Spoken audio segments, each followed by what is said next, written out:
আমরা রানিং 3 মাস চলে বেতন পাইতেছি না।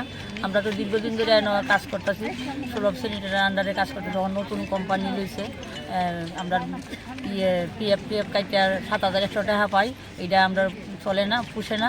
যাতে আমরা একটা নির্দিষ্ট টাইম হয় 5 তারিখের মধ্যে কিংবা 10 তারিখের মধ্যে যাতে প্রত্যেক মাসে বেতনটা দিয়ে দেয়, আর যাতে আমরা বেতন এই বেতনে পুষে না, বেতনটা যাতে একটু বাড়াই দেয়।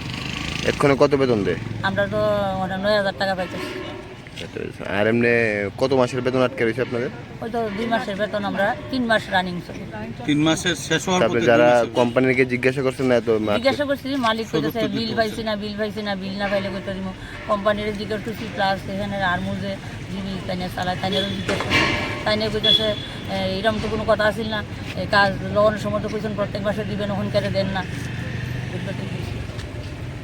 এখন যাতে আমরা আপনাদের কাছে অনুরোধ, যাতে বেতনটা আমরা এই বেতন আপনার পুষে না, জিনিসপত্রের দাম বাড়ছে, গাড়ি ভাড়া বাড়ছে, আমরা যাতে বেতনটা 433 অনুযায়ী যাতে অখিল ভারতীয় সাফাই মজদুর সংঘের পক্ষ থেকে রাজ্যের প্রধান রেফারেল হাসপাতাল এজিএমসি এবং জিবিতে কর্মরত 500-র উপর যে সাফাই কর্মচারীরা আছেন, যারা আউটসোর্সিং সংস্থার আন্ডারে আছেন, তারা বিগত 2 মাস ধরে অর্থাৎ অক্টোবর এবং নভেম্বরের বেতন আজকে ডিসেম্বর শেষ হতে চলেছে, এখনও ওরা বকেয়া বেতন পাননি। সেই বকেয়া বেতনের দাবিতে আমরা গতকালকে এমএসএর নিকট আমরা লিখিত কমপ্লেন জানিয়েছি সংগঠনের পক্ষ থেকে।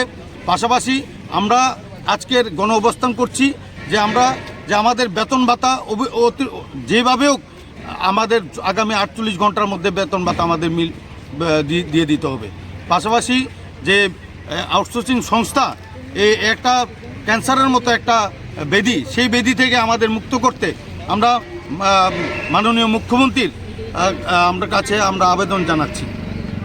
আমরা অলরেডি এই বিষয়ে আমরা কর্তৃপক্ষের সাথে কথা বলেছি, ওনারা আমাদের কিছুই আশ্বস্ত করতে পারছেন না।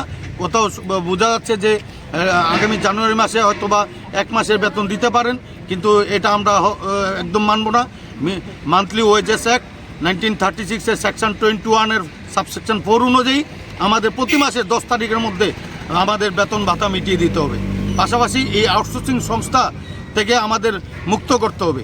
এরই দাবি জানিয়ে আমরা বহিরাজ্যের যে আউটসোর্সিং সংস্থাগুলি আছে, এর আগেও আমরা দেখেছি যে স্টেট ব্যাংকে কর্মরত যেভাবে সাফাই কর্মচারীরা ওদের লক্ষ লক্ষ কোটি কোটি টাকার একটা ঘোটালা হয়েছে, আগামী দিনে এই সংস্থা পালিয়ে যাবে না, তার গ্যারান্টি কী? সেই বিষয়গুলি নিয়ে আমরা কথা বলার জন্য আমরা চিঠি দিয়েছি গতকালকে ডিএমের কাছে, ডাইরেক্টর হেলথের কাছে, লেবার ডিরেক্টরের কাছে, এমএসের কাছে। আমরা আশা রাখি 2-1 দিনের মধ্যে আমরা এর সদুত্তর পাব। আর আমাদের দাবি না হলে আমরা মাননীয় মুখ্যমন্ত্রীর কাছে আমরা আপনাদের মাধ্যমে বলতে চাই, মাননীয় মুখ্যমন্ত্রী যেন অত্যন্ত বিষয়টা গুরুত্ব সহকারে দেখেন, মানবিক দৃষ্টিভঙ্গি নিয়ে আমাদের এই বিষয়টা দেখুন।